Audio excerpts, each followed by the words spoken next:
Bom, mais de 40 pessoas já morreram em 2013 por causa da dengue em Minas Gerais. Apesar da ação dos órgãos públicos, esse ainda é um grande problema, não só no estado, como no Brasil. E muitas vezes a culpa é também da população. Vamos ver. Letícia já teve dengue 2 vezes. Depois da primeira, ela e a família passaram a tomar cuidado para não acumular água em casa, mas não foi o suficiente. Eu senti uma dor absurda, eu não conseguia abrir o olho. Eu fiquei uma semana mal de cama. Hoje em dia a gente não sabe, a gente faz a nossa parte, mas hoje a gente não sabe o nosso vizinho. Os vizinhos de Clarissa parecem não estar muito conscientes.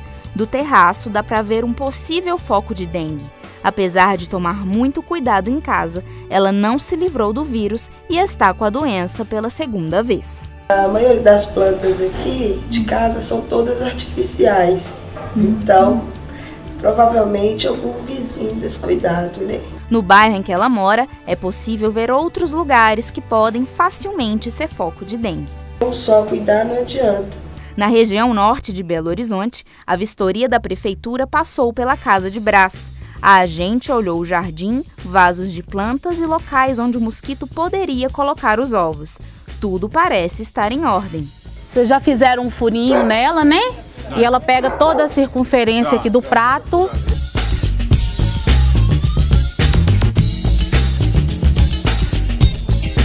Mesmo com todo o cuidado que Brás toma, a agente encontrou um lugar com água parada onde ninguém imaginava. No recipiente que fica na parte de trás de muitas geladeiras. Secar com um pano, colocar uma colher de cloro no local e retirar a gaveta uma vez por semana são atitudes corretas.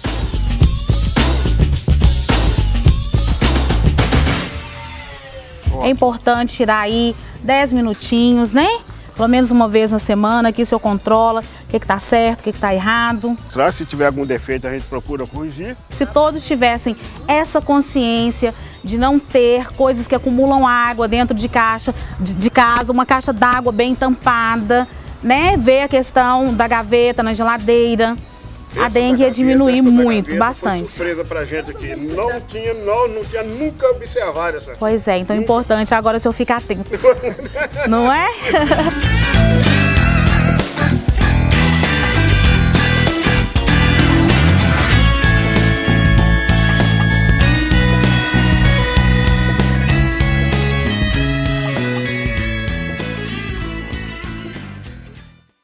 E para falar mais sobre esse assunto, eu recebo a coordenadora do Programa Estadual de Controle da Dengue, Jeane Andrade, e o clínico geral, Dr. Geraldo Carvalhais. Muito obrigada por terem vindo. Obrigada, é um assunto tão sério, tão importante. A gente já tem ouvido muito e as pessoas, acho que a população, a gente viu ali as pessoas infelizmente estão sofrendo com isso. A gente vê que o número de mortes é muito alto, apenas em 4 meses, né, do ano, esse número tão alto tem atingido as pessoas da dengue.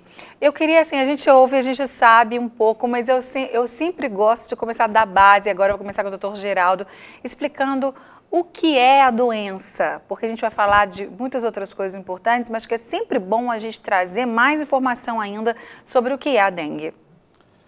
Na realidade, Márcia, a dengue é uma doença infecciosa por um vírus, né? Que todos nós sabemos, transmitido pelo mosquito famoso, né? A Aedes aegypti, e que ele se prolifera muito facilmente na época do verão por causa das chuvas. E, como você disse, a nossa população é ainda um pouco inculta e não toma os cuidados necessários que seriam para coibir a proliferação desse mosquito. A gente sabe que a nossa população joga lixo na rua, permitindo, às vezes, no seu terreiro, que haja águas empoçadas, que vai facilitar o crescimento. Uma das grandes virtudes é que nós talvez possamos escutar da Ana o que o governo tem feito e o que o governo pode fazer mais para conter essa doença. Isso. Jeane, obrigada também por ter vindo. A gente vê que existem algumas ações da prefeitura, né, do governo, para tentar conscientizar ainda mais a população de fazer a sua parte. Quais são essas ações? Porque algumas a gente vê, outras a gente não vê. Né? Quais são essas ações e o que mais poderia ser feito ou pode ser feito também pela população? Bom, o programa de controle da dengue, ele tem algumas vertentes, né, que são fundamentais para que o controle seja eficaz. A primeira delas seria o próprio controle do vetor, né, que implica nas ações de campo, de eliminação dos reservatórios e de orientação da população propriamente dito, que é feito normalmente pelos municípios e com colaboração do Estado.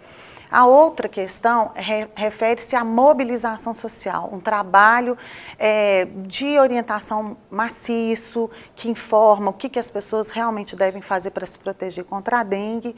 E um outro fator que seria a parte assistencial, dando para os pacientes que já estão acometidos por dengue, todo o suporte que eles precisam para ter um tratamento adequado, né? Bom, dengue, esse ano realmente a gente teve uma situação diferente de todos os anos anteriores, né? Com uma transmissão bastante importante e maior do que os anos anteriores e já com 48 óbitos. Não tem como, não tem muito além do que já é feito. Nós sabemos que nós temos dengue porque temos o Aedes aegypti em quantidade suficiente para infectar as pessoas com o vírus. E sabemos também que o Aedes aegypti não sobrevive sem água, né? A água parada e limpa, não é aquela água de beber, mas uma água que não seja com tanta quantidade de matéria orgânica, ela vai proliferar o Aedes aegypti no nosso clima. Como o doutor Geraldo colocou, é muito fácil proliferar. Nós vivemos num ambiente tropical, com muita chuva, temperatura ideal para proliferação e é muito fácil realmente. Qualquer tampinha de garrafa pode ser um foco do Aedes aegypti, que dirá uma caixa d'água, por exemplo, que são grandes focos e que podem produzir milhões de larvas para infectar as pessoas quando virarem insetos adultos.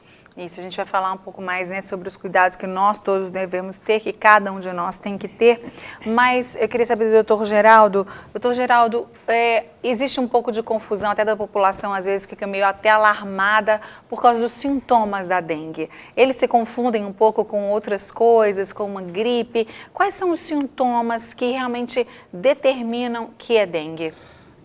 Na realidade, a dengue se confunde muito com os estados gripais, né?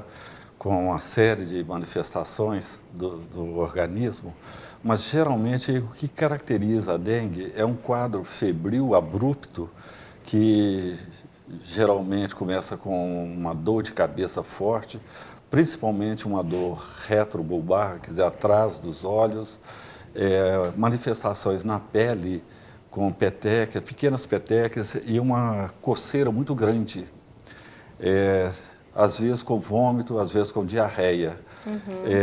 O interessante é que a gente sabe, na história da medicina, que a dengue praticamente matava muito pouca gente. E o número de mortes das pessoas infectadas pela dengue tem crescido muito. E por que isso? E a gente tem visto duas coisas. Uma é que a nossa população está mal hidratada às vezes, mal dormida, mal alimentada. Então, o próprio organismo da pessoa já propicia que a doença seja mais grave.